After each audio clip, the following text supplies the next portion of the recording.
Hello friends, आज हम maths 2 के अंदर टॉपिक पार्टीशन वैल्यू शुरू करेंगे। Friends, this is a statistical topic जिसमें स्टैटिस्टिक्स जो पूरा एक सब्जेक्ट है उसका आपको थोड़ा बेसिक नॉलेज होना जरूरी है। No doubt, after that we are definitely going to discuss this topic. उसके बारे में हम बात करेंगे। So what is statistics? Little bit introduction about statistics. Statistics is all about data. Students, all about data. What do you mean by data? It may be the information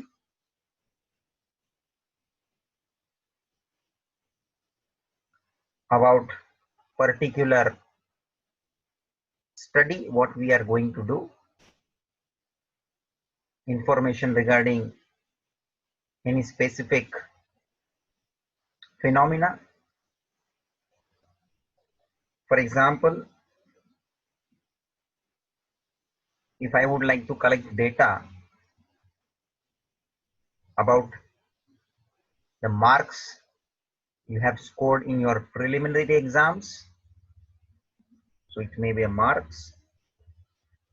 Data that belongs to the information regarding the expenses which are made by students on daily basis. आपको घर पे pocket money मिलता है, वो pocket money का आप उपयोग करते हो, कहाँ ना कहाँ खर्चा करते हो. So I would like to know from each students about their expenditure, and I would like to collect data regarding your weight. I'm collecting information about your weight. I'm going to collect information of the salary of employees. जो भी employee काम करते हैं office वगैरह में, उनके salary के बारे में मैं इंफॉर्मेशन कलेक्ट कर रहा हूँ. Then I may collect information regarding our country. Example, our export. भाई कंट्री ने आगे के 10 साल में कितने का एक्सपोर्ट किया हुआ है बताइए. ये सब डेटा एक प्रकार से इंफॉर्मेशन है, etcetera. I am going to give you many such example, but you can also imagine that data collect करने के हिसाब से मैं कोई भी क्राइटेरिया के आधार पे डेटा कलेक्ट कर सकता हूँ. वो फिर स्टूडेंट के बारे में हो, वो फिर हमारे कंट्री की कुछ इकोनॉमिकल एक्टिविटी के बारे में हो, वो डेटा हमारे जो एम्प्लॉइज की मैंने बात की उसके बारे में हो, कुछ हेल्थ के रिलेटेड डेटा हो, जैसे कि हर एक इंसान का हम लोग वेट का स्टडी करने के लिए वेट को कलेक्ट करते हैं. So that information is based on our study, कि हमें किस चीज की स्टडी करनी है, and that study require data, because without data you can't do proper study or you can't have any particular type of research. तो बच्चे ये बात ध्यान रखना, स्टैटिस्टिक्स में पहला और बहुत ही जरूरी जो स्टेज होता है that is requirement of data. और वो डेटा या तो आप कलेक्ट करके ले सकते हैं, या तो आप डायरेक्ट कोई रेडी सोर्सेज के थ्रू अवेलेबल कर सकते हैं। जैसे हम कभी कभी कुछ डेटा न्यूज वगैरह में, न्यूज़पेपर वगैरह में, या गवर्नमेंट के कुछ रिसोर्सेज के थ्रू ये डेटा को पढ़ते हैं, कलेक्ट वहां से होता है, उन लोग कलेक्ट करके हमको अवेलेबल करते हैं, या कभी कभी हम खुद जाके इंफॉर्मेशन गैदर करते हैं। So anyhow, to have proper study of that particular criteria or phenomena, we need some information, and that information in terms of data, which is going to represent in terms of numbers, that information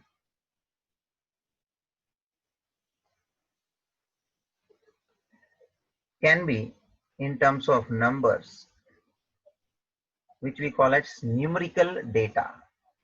Marks वो भी numbers के term में हम express करते हैं। आपका खर्चा कितना हुआ है, वो खर्चे को भी हम नंबर्स में रिप्रेजेंट करते हैं। How much is your weight? This is also going to be represented in terms of numbers. Salary of employees, export of our country, etc. All such examples what we have taken, more or less we have numerical information, numerical data. So statistics is all about data, as well as here we have talked that data must be collected. So collection of data plus representation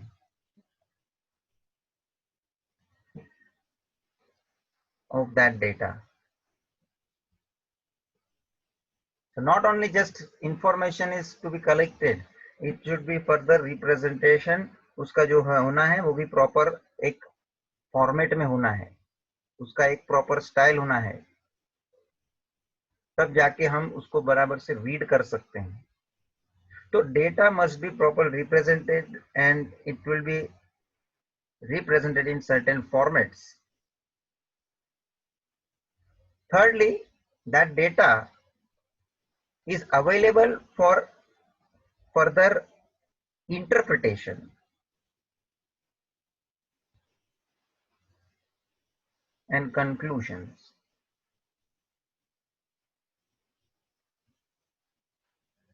उसमें से हमें कुछ find out करने के लिए कुछ findings, कुछ उसकी इंटरप्रिटेशन, जैसे आपने स्कूल वगैरह में मीन, मीडियन, मोड, ये सब आपने कैलकुलेट किया हुआ है, and this all things you have calculated, which is a kind of some conclusions you have made, and that conclusion you have made from the data which is properly represented. एक format होता था जिसके अंदर data को हम कुछ particular type में represent करते हैं, जैसे कि रॉ डेटा है। आपको हमने 5 स्टूडेंट के मार्क्स का इंफॉर्मेशन दिया है आउट ऑफ 100,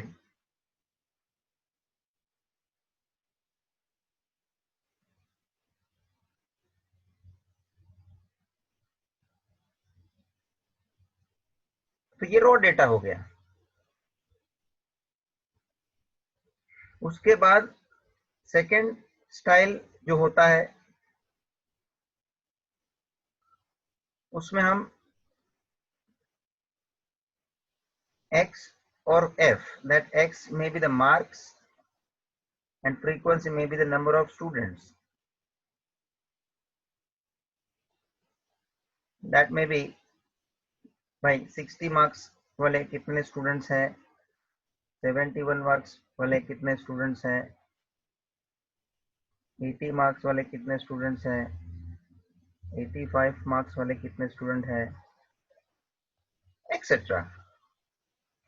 तीसरा क्लासिफिकेशन डेटा के अंदर हमने ऐसा देखा है कि भाई हमको स्पेसिफिकली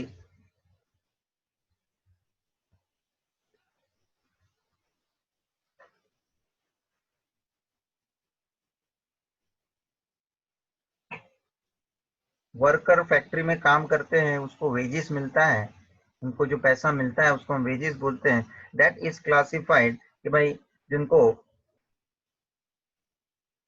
300 टू 400 के रेंज में वही वेजेस मिल रहे हैं, ऐसे 10 वर्कर है, 400 टू 500 के रेंज में जिसको मिल रहा है उनका क्वांटिटी है 15, 500 टू 600 का हिसाब से उन लोगों को वेजेस मिल रहा है, वैसे वर्कर आपके पास समझो 12 है, and so on may be. तो ये जो मैंने डेटा आपके सामने प्रेजेंट किया 300 to 400, 400 to 500 and 500 to 600, these are our class interval. So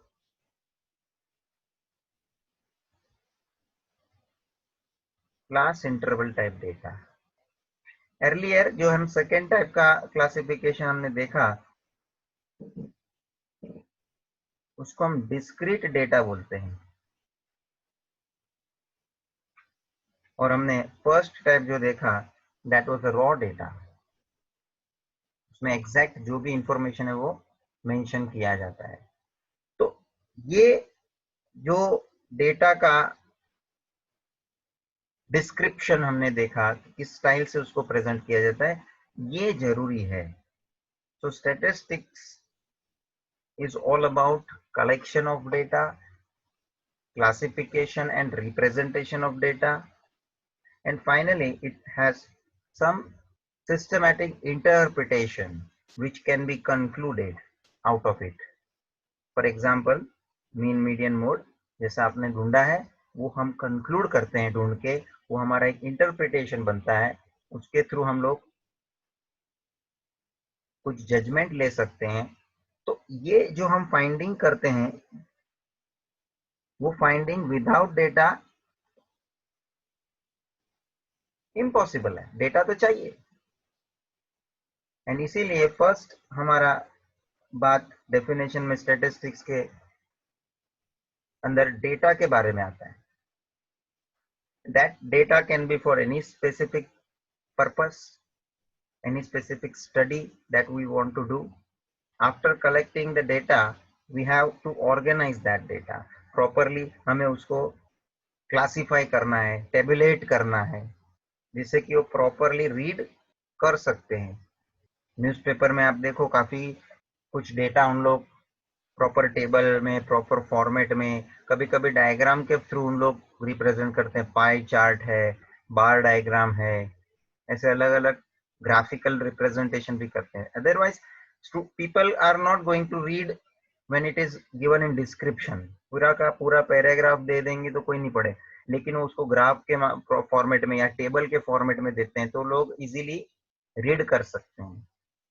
eight a glance they can view that information, और टाइम भी बचता है। तो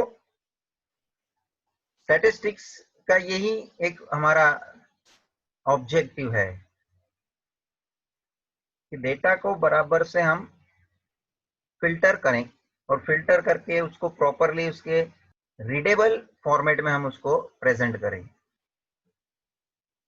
तो रिप्रेजेंटेशन बात आ जाती है, उसके बाद हम उसके इंटरप्रिटेशन के ऊपर भी ज्यादा प्रेशर देते हैं, जिसमें उसमें से कुछ हम फाइंड आउट करके रेडी कुछ जानकारी व्यूअर्स के लिए अवेलेबल करते हैं, उससे व्यूअर्स को डायरेक्ट कुछ इंफॉर्मेशन पता चल जाता है, जिनको ये सब मीन वगैरह ढूंढने की जरूरत नहीं है, एवरेज जिसको हम बोलते हैं। पीपल जस्ट रीड दैट, बस हो गया उनका काम।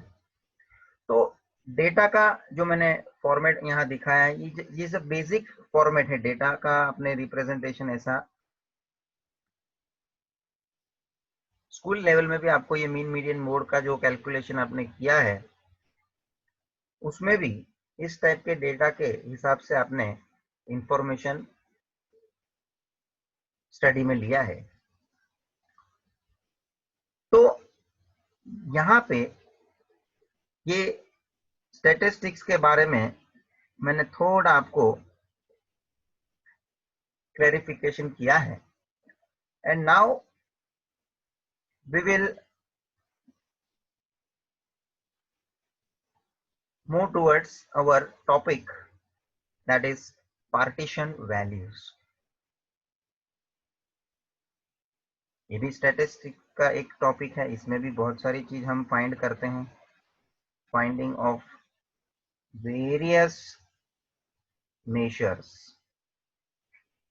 जैसे आपने वो मीन मीडियन मोड ढूंढा डेटा में से, वैसे यहाँ पे भी हम डेटा में से बहुत सारी ऐसे मेजर्स फाइंड आउट करने वाले हैं, and all those measures we call it as a partition value. So partition value is a single term, but it is having collection of different terms, measures. इसमें कौन से मेजर्स कवर हो जाने वाले हैं? तो यहाँ ब्रॉडली हम 3 चीज कवर करने वाले हैं. First topic, that is we call it as quartiles.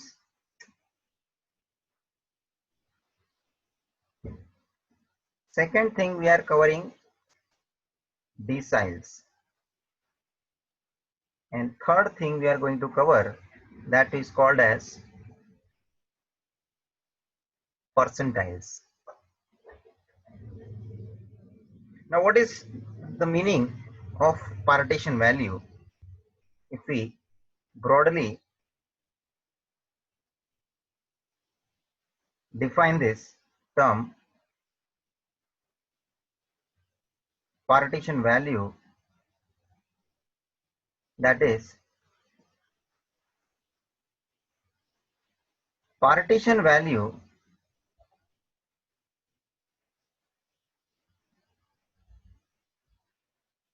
are the measures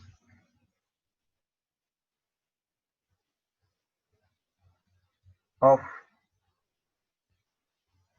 data, or you may say series,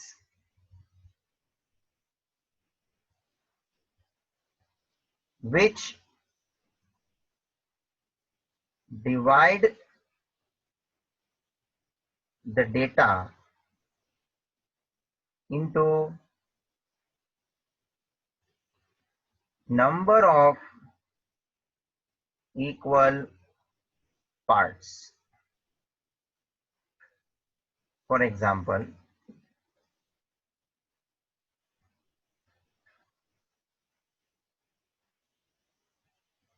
partition values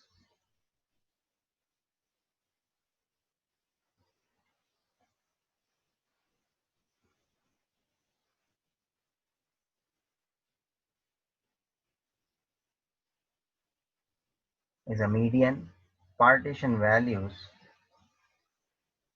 quartiles, partition values, deciles, partition values, maybe percentiles. अब इसमें सब में डिफरेंस क्या है?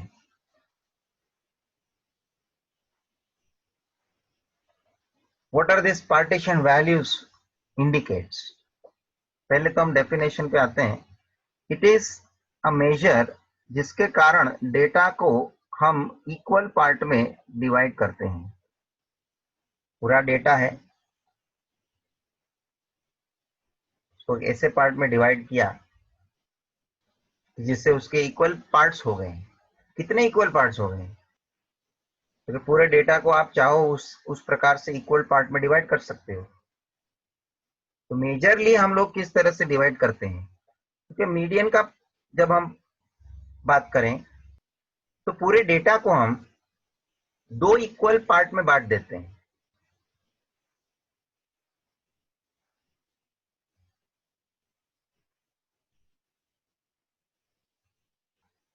Two equal parts. क्वार्टाइल्स की जब बात करते हैं तो पूरे डेटा को हम 4 इक्वल पार्ट्स में डिवाइड करते हैं.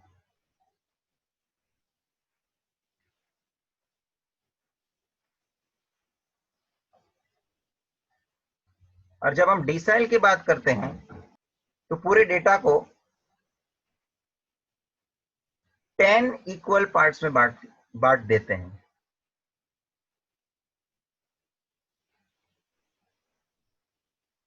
And finally, when we talk about percentile, we divide the whole data into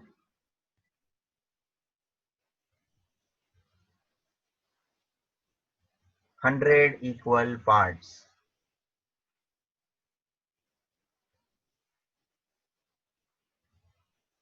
students, अब ये डेटा को हमें इस तरह से अलग अलग सिचुएशन के आधार पे बांटने के लिए, डिवाइड करने के लिए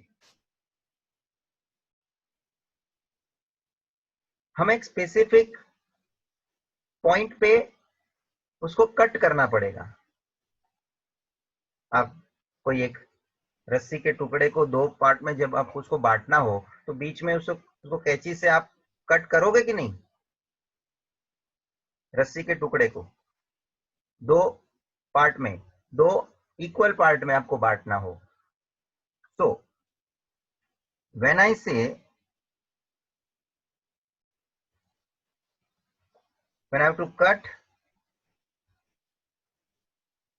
अ rope into two equal parts, देखो मैंने यहां बीच में इसको कट कर दिया, एंड therefore ये एक और ये एक ऐसे दो इक्वल पार्ट्स में वो डिवाइड हो गया, that is two equal parts. लेकिन दो इक्वल पार्ट में मुझे बांटने के लिए मुझे कट एक ही जगह पे करना पड़ा, और जिधर मैंने कट किया, जिस पॉइंट पे मैंने कट किया, that point is referred as median.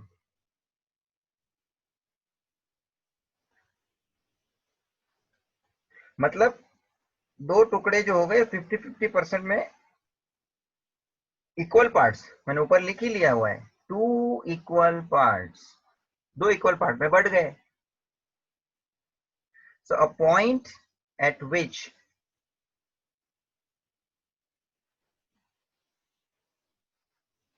I made a cut, because of that my data is divided into two equal parts, then that point is called as median। और हमें इसका answer ढूंढना है कि आप कौन से पॉइंट पे कट करोगे। और एक बात है कि भाई मीडियन के जो पॉइंट का जो यहाँ वैल्यू मिलेगा उसके ऊपर 50% डिस्ट्रीब्यूशन है और उसके नीचे 50% distribution. If I give graphical representation like this, and if you cut at the middle, this is a median। so जो भी मीडियन का लेवल है, पॉइंट जिस पॉइंट पे मुझे यहाँ कट करना है उसके ऊपर जो मेरा डेटा है, that refers to 50% totally, and the below that median point जो नीचे का हिस्सा है वो भी 50% है।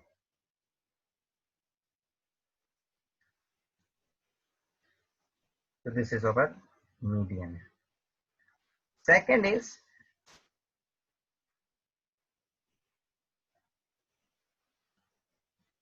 क्वार्टाइल्स। क्वार्टाइल्स मैंने ऊपर क्या बताया कि उसको हमें 4 इक्वल पार्ट में बांटना है।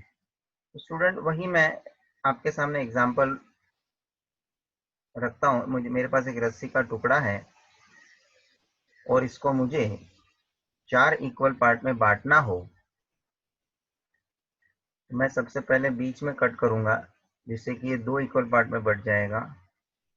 ओके, और जो 2 इक्वल पार्ट मुझे मिल रहा है उस 2 इक्वल पार्ट को मैं भी आधा आधा बांट दूंगा। ले लो, ये इक्वल पार्ट जो मिला उसको भी आधा जिस जगह से मैंने कट करके बांट दिया, और ये जो दूसरा मिला था आधा पार्ट उसको भी मैंने यहाँ बीच में कट कर दिया।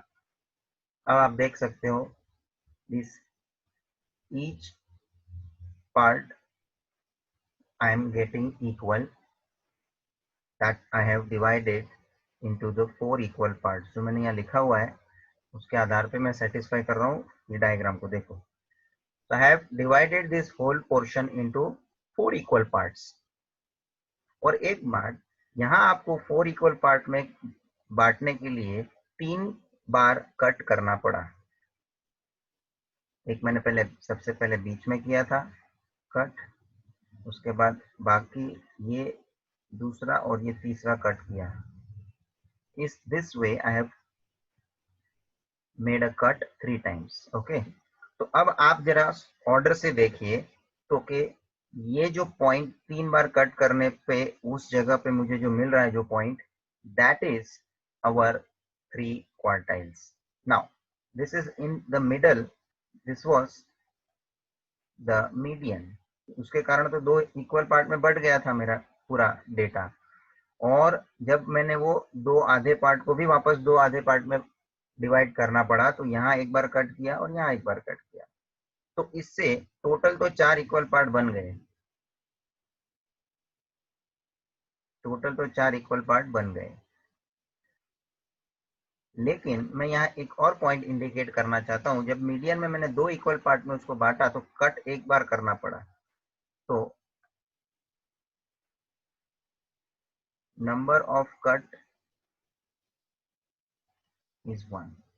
यहाँ कट कितनी बार करना पड़ा? 3 बार। देख लो आप लोग, एक इधर और एक इधर। So this is what the median, that is we denoted as Q2. So that is to have 4 equal parts,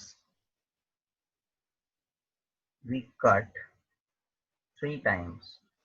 अब सोच लो, एक बार कम, 4 इक्वल पार्ट चाहिए, तो 4 पार्ट के लिए मुझे 4 बार कट नहीं करना है, 3 बार कट करना है, क्योंकि लास्ट वाला पार्ट ऑटोमेटिकली 2 पार्ट में मुझे मिलने वाला है, लास्ट वाला कट। तो नंबर ऑफ कट एक बार कम करना है, 4 पार्ट चाहिए, तो कट करने के लिए मुझे 3 बार जरूरत पड़ेगी। So this 3 times which is called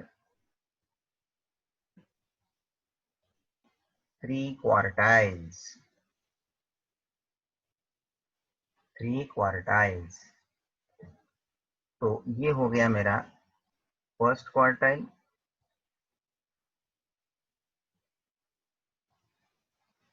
Q2 मतलब सेकेंड क्वार्टाइल, और you can say middle quartile, और ये हो गया मेरा Q3, that is third quartile,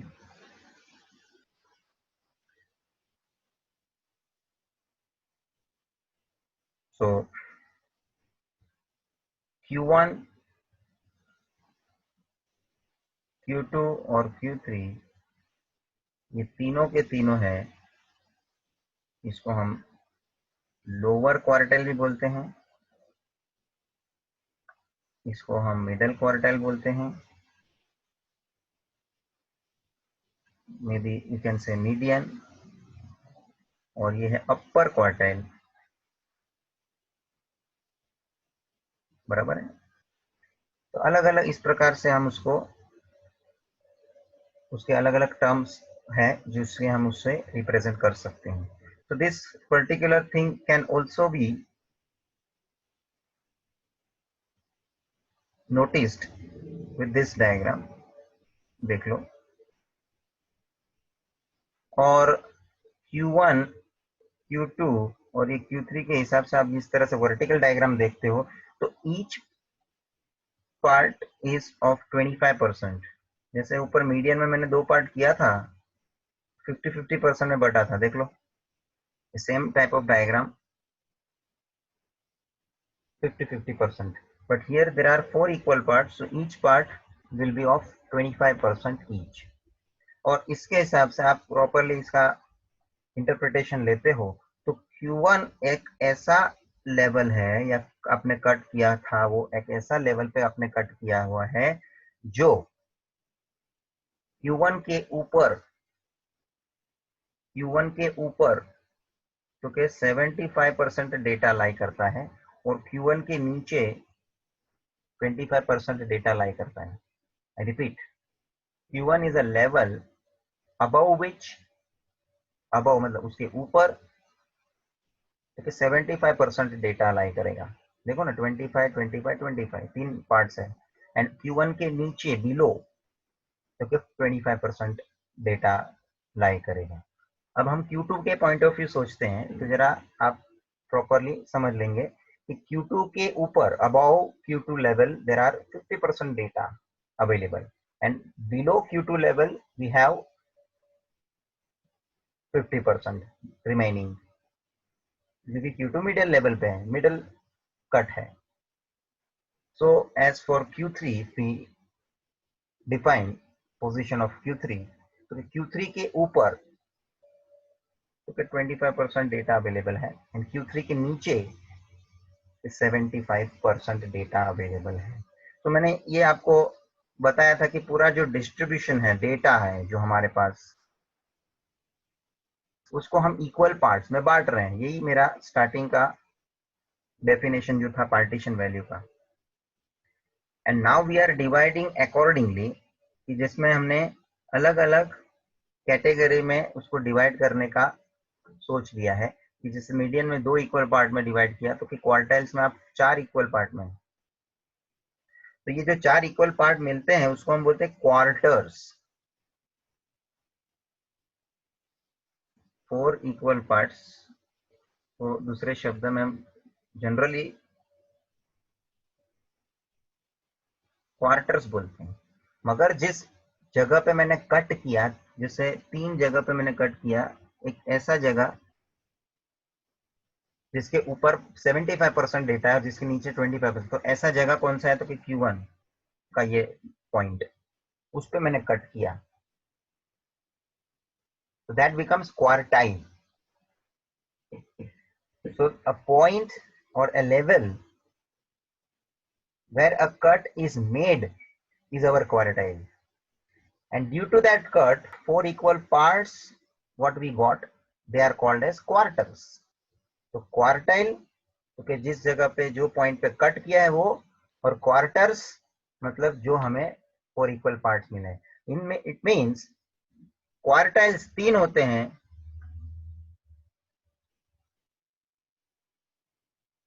Q1, Q2, Q3, and quarters 4 होते हैं। तो quarters are the part, 4 equal parts, 25% each. So मैंने 2 चीज कवर की, median and quartiles. Coming to the next, decile. मैंने लिख के ही रखा है यहाँ 10 इक्वल पार्ट्स है। मैं बेसिक अंडरस्टैंडिंग लेके रखी है। देखो मैंने डायग्राम बनाया, उसमें मैंने पूरे चारों चार के बारे में, नंबर ऑफ इक्वल पार्ट्स के बारे में मैंने लिख के रखा है।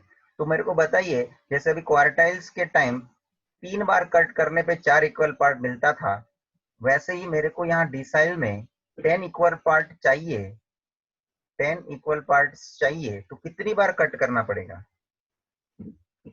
कट शुड बी मेड 9 बार कट करेंगे 10 इक्वल पार्ट मिल जाएंगे। तो 9 कट कहाँ करेंगे? That point are called as deciles.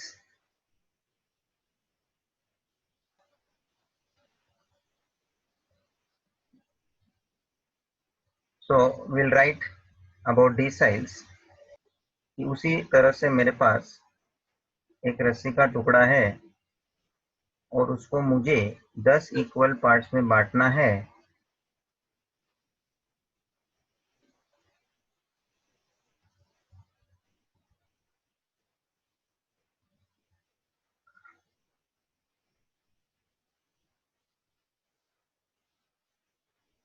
अब आप देखो गिन के, ये first cut, second cut, third, fourth, fifth, sixth, seventh, eight, ninth, और आप जरा गिन लो कि how many parts we got, first, second, third, fourth, fifth, sixth, seventh, eight, nine, 10.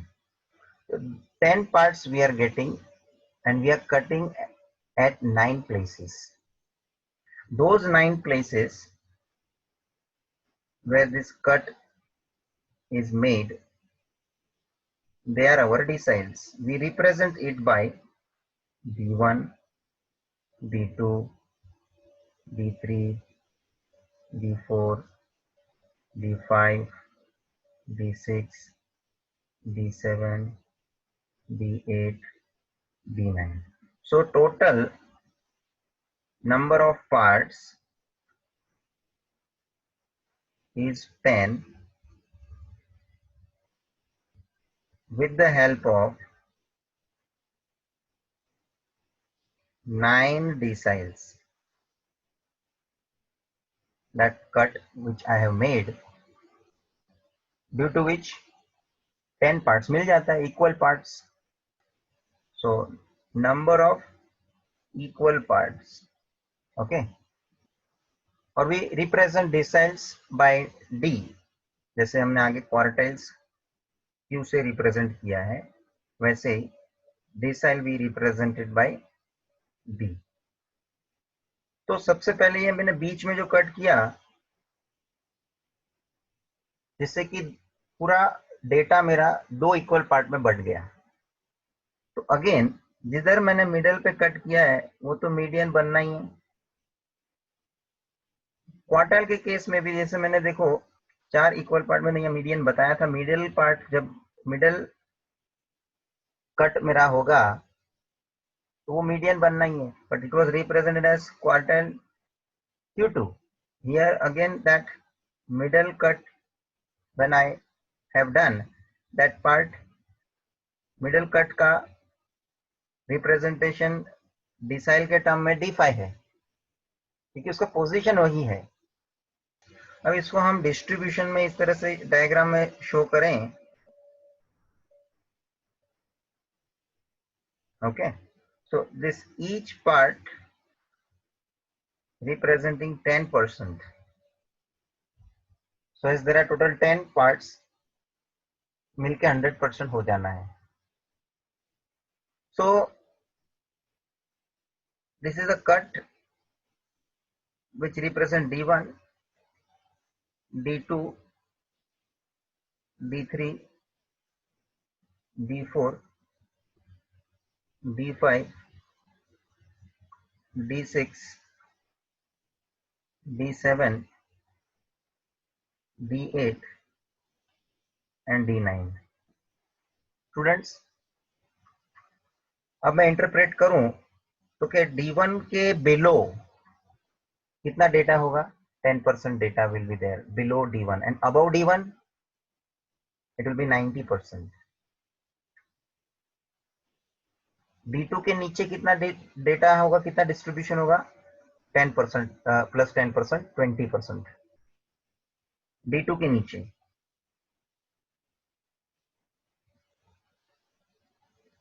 वैसे D3 के नीचे 30%, D3 के ऊपर 70%, D5 के नीचे 50%, D5 के ऊपर 50%. सो ये पूरा मेरा जो डेटा है, डिस्ट्रीब्यूशन है, उसको 10 इक्वल पार्ट में बांटने के लिए 9 बार कट किया. That are our deciles which is represented by D1, D2 till D9. Now coming to percentile.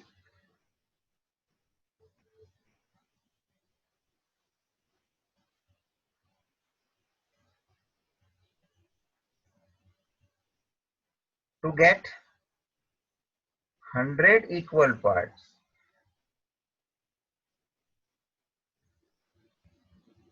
we cut 99 times, which are percentiles.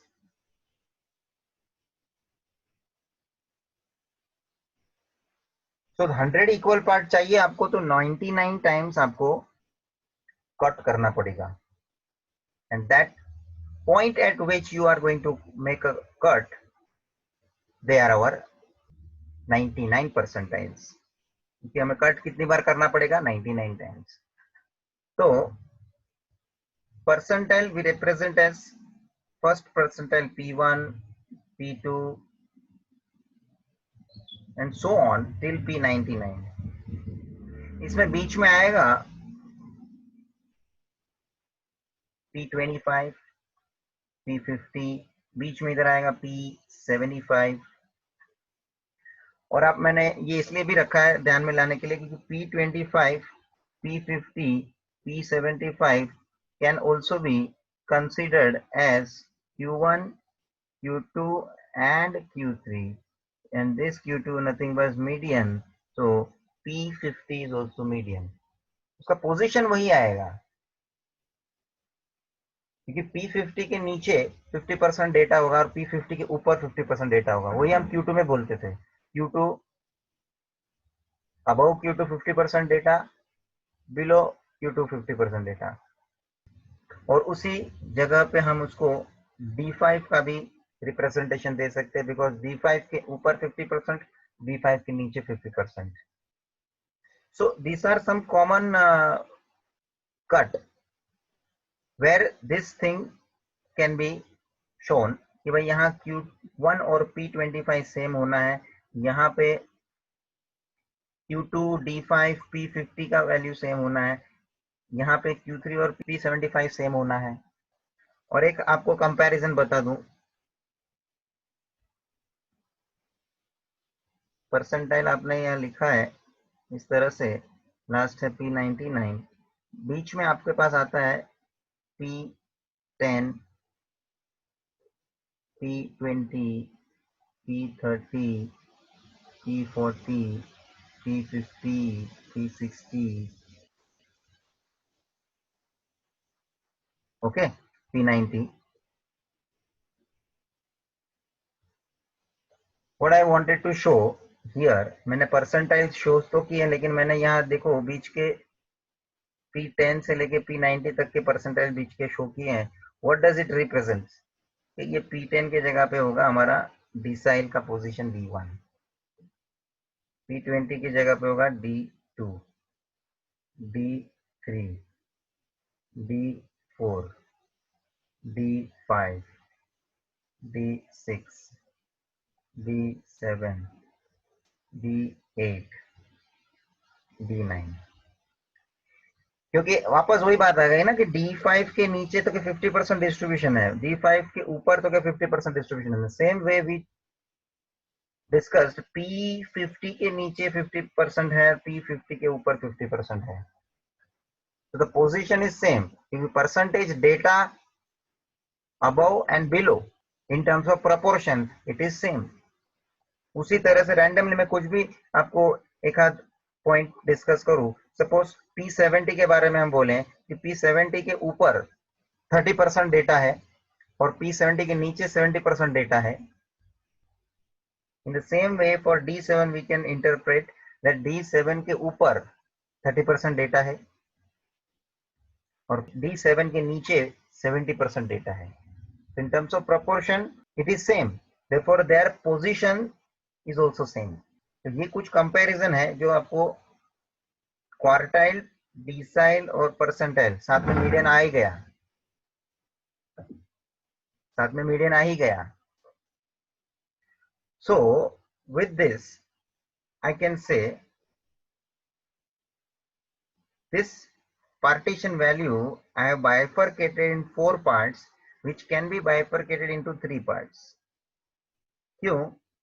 क्योंकि क्वार्टाइल, डिसाइल और परसेंटाइल ये 3 में ही मैं बांटता हूं तो भी मेरा मीडियन तो ये तीनों में कवर हो जा रहा है। क्वार्टाइल में भी मीडियन आता है,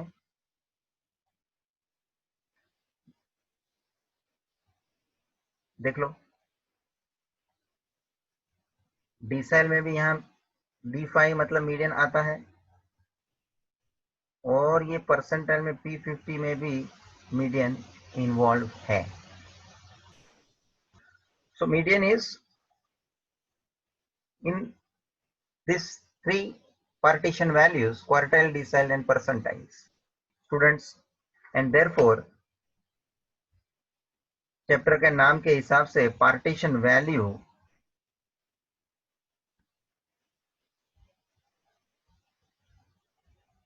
can be also called as fractiles।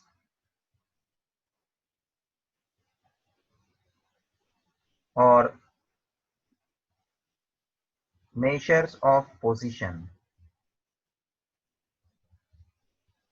Alternative terms है partition value can be also called as fractiles, क्योंकि इसका हम फ्रैक्शन देखते हैं, उसके फैक्टर करते हैं, पार्ट कर रहे हैं, और पार्ट करने के लिए एक स्पेसिफिक जगह की जरूरत है, point should be there.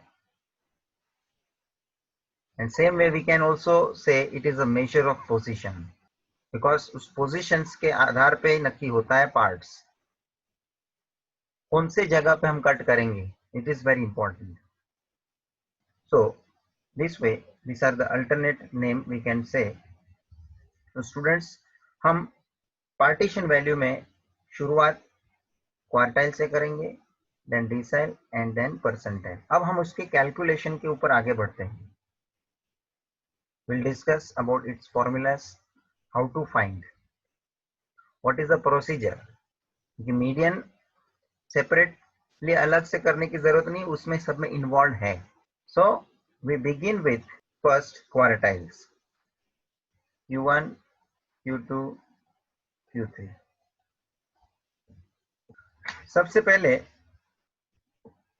Students ध्यान में रखना है कि जो भी हमको डेटा दिया है,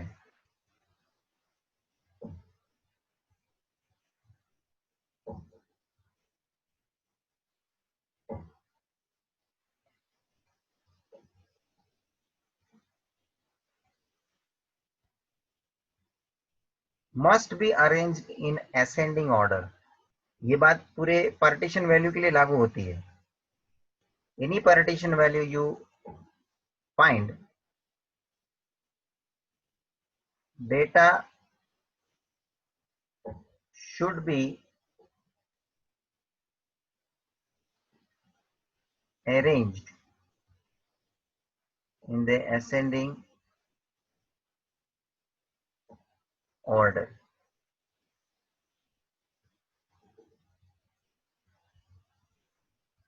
ये बात कॉमन है पूरे पार्टीशन वैल्यू के लिए. तो whether I talk for quartile or decile or percentile, first I am covering for raw data.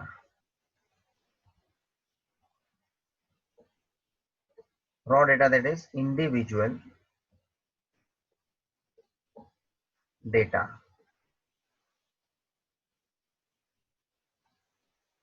So this is the raw data. Individual series दे के रखा है जिसमें सभी ऑब्जर्वेशन हमें अवेलेबल होता है, ईच एंड एवरी. उसको हम रॉ डेटा बोलते हैं. तो in that raw data case, when I use formula, then that particular quartile, first quartile Q1 is 1 into n plus 1 upon fourth observation, or you may say fourth item, or you may say value. तो इसी तरह से मेरे पास Q2 का formula हो जाएगा 2 into n plus 1 upon fourth value, and for Q3 also it will be 3 into n plus 1 upon fourth value.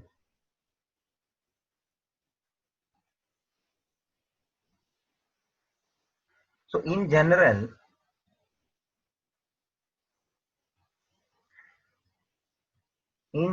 if I want to represent its formula, QK, what does it mean? Kth quartile. जैसे Q1 first quartile, Q2 second quartile, Q3 third quartile, और तीन ही quartile होने हैं.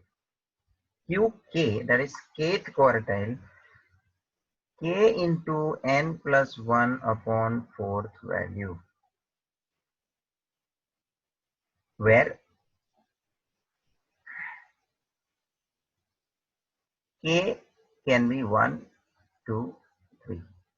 हो सकता है ना K का वैल्यू फर्स्ट क्वार्टर के हिसाब से 1, सेकेंड क्वार्टर के हिसाब से 2, एंड n का यहाँ क्या मतलब है? number of observations, number of observations. कितना डेटा दिया है यहाँ देखो, जैसे मैंने एग्जांपल लिया था 67, 83, 67, 85, 93, 1 2 3 4 5, n इज इक्वल टू। ये सब चीज कुछ बेसिक बातें तो आपको मालूम है। So this is a formula of raw data. Second, B.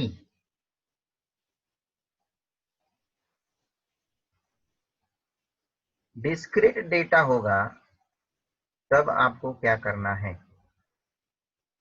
Discrete data के टाइम Q1 का फॉर्मूला क्या होगा, तो कि 1 into n plus 1 upon fourth value, Q2 2 into n plus 1 upon fourth value, Q3 3 into n plus 1 upon fourth value. Student यहाँ अपन ने ये जो फॉर्मूला में n यूज किया था रॉ डेटा में, वो स्मॉल n है देख लो, और यहाँ जो n हमने यूज किया है कैपिटल N यूज किया। This capital N represents sigma f, total of frequency. So this capital N is representing sigma f, क्योंकि देखो ना स्टूडेंट, हमने डेटा देखा था ना, उसमें x और f इस तरह से इंफॉर्मेशन है, तो आपको ये जो फ्रीक्वेंसीज है उसकी टोटल लेनी है। That is what capital N, sigma f। बाकी फॉर्मूला दोनों के सेम है देख लो। सो इन जनरल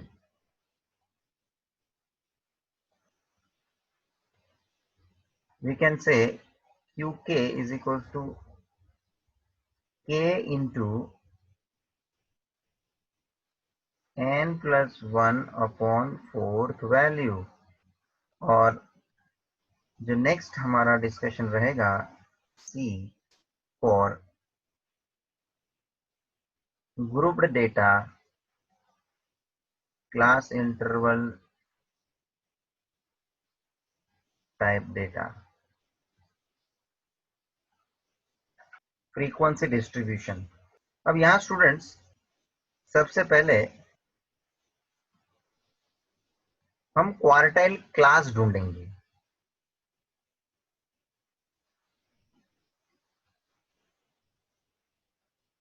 ओके, के क्वार्टाइल, केथ क्वार्टाइल हम ढूंढ रहे हैं, जैसे first quartile, second quartile, third quartile, वो कुछ भी हो सकता है के।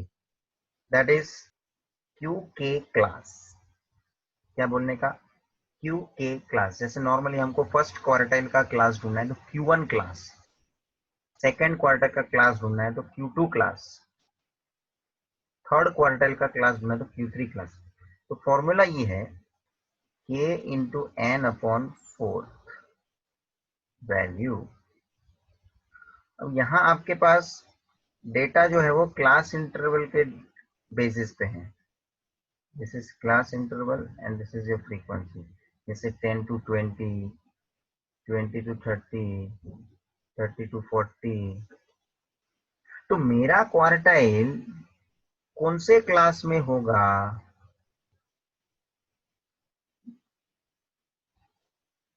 ये पहले हम जानकारी ले लेंगे। और वो किससे जानकारी मिलेगी, तो कि पहले फॉर्मूला से क्वार्टाइल क्लास ढूंढने के लिए ये पहला फॉर्मूला यूज करेंगे, जिससे कि मुझे क्वार्टाइल क्लास मिल जाएगा।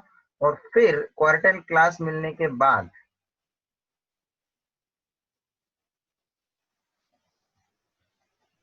मैं actual quartile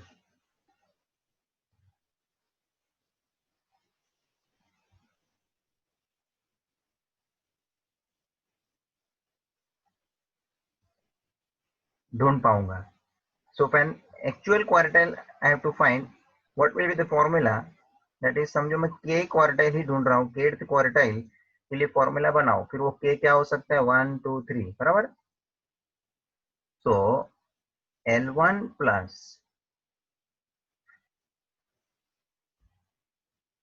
k into n upon 4 minus c f upon f into L2 minus L1। ये मेन फॉर्मूला है जिससे कि हमको फाइनली क्यूके मिल जाएगा। ये पहला तो फॉर्मूला क्यूके क्लास का था, और फिर ये क्यूके का एग्जैक्ट आंसर ढूंढने के लिए सेकंड फॉर्मूला यूज करना है। और अब यहाँ पे मैंने ये क्या यूज किया है सब, क्योंकि ये L1 का मतलब क्या होता है, लोअर लिमिट ऑफ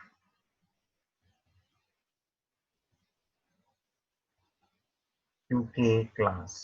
समझ लो मेरा क्यूके क्लास आया था 20 to 30, तो 20 जो है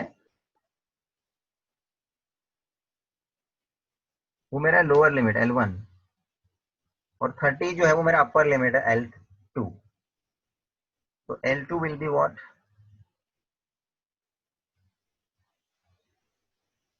अपर लिमिट ऑफ क्यूके क्लास। उसके बाद यहाँ जो मेरा CF का वैल्यू है, फ्रीक्वेंसी का वैल्यू है, ये क्या है, तो F denotes what, F denotes मतलब frequency of Q K class. And what about this CF, तो CF का मतलब समझो less than cumulative frequency value of pre Q K class, less than cumulative value, less than cumulative frequency value. What does it mean students, आप जब group data के लिए calculation करोगे, जब आप डिस्क्रीट डेटा के लिए कैलकुलेशन करोगे, तब आपको एक बात ध्यान रखना है, you have to prepare less than cumulative frequency column. या नोट के तौर पे लिख दो, we prepare less than cumulative frequency column. Important note. किसके बारे में बात कर रहा हूं मैं, डिस्क्रीट डेटा के टाइम, और इसके बारे में बात कर रहा हूं मैं, ग्रुप डेटा के बारे में। यहाँ पे भी हम यहाँ नोट करके लिख दो, जैसे मैंने यहाँ लिखा है,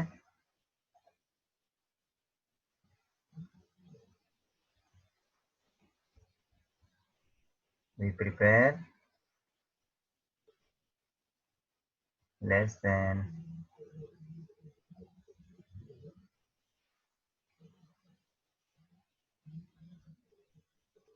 क्यूमुलेटिव फ्रीक्वेंसी कॉलम। तो जब क्वेश्चन में, अभी ये देखो स्टूडेंट, बेसिक स्टैटिस्टिक्स की बात कर रहा हूं मैं, कि रॉ डेटा तो इस तरह का डेटा है, जैसे मैंने बोल दिया कि भाई आपको 5 स्टूडेंट के मार्क्स दिए हैं, 65 45 33 85 92 एक्सेट्रा, 5 स्टूडेंट के मार्क्स हैं। तो ये तो काउंट करके मैं बोल सकता हूँ कितने स्टूडेंट है ना। यहाँ कोई फ्रीक्वेंसी मेंशन की नहीं जाती है। Raw data does not have frequency, but discrete data, ये देखो मैंने आपको सामने क्वेश्चन का फॉर्मेट बताया था, तो उसमें फ्रीक्वेंसी होता है। ग्रुप्ड डेटा जो क्लास इंटरवल टाइप डेटा है उसके अंदर भी क्लास इंटरवल के साथ ही फ्रीक्वेंसी होती है. So frequency is given in the case of discrete data and grouped data, and therefore we have to prepare less than cumulative frequency column, less than cumulative frequency column. Raw data में frequency नहीं होता है, इसलिए less than cumulative frequency column भी नहीं बनेगा. Students, तो ये जो CF का वैल्यू है, फ्रीक्वेंसी का वैल्यू है, L1 का वैल्यू है, L2 का वैल्यू है, ये हमें टेबल बनाने के बाद मिलेगा टेबल से. So we have to prepare a table where less than cumulative frequency is also to be represented, and then only this information is gathered and that will be substituted in this formula, last second formula, which is going to give me exact answer of. और यहाँ k का value भी आप लिख के रखो, k is equals to 1 2 3. k is 1 2 3. First quarter तो 1 होगा, सेकंड क्वार्टर है तो k की जगह पे 2 होगा, and so on. So student, this is what we have discussed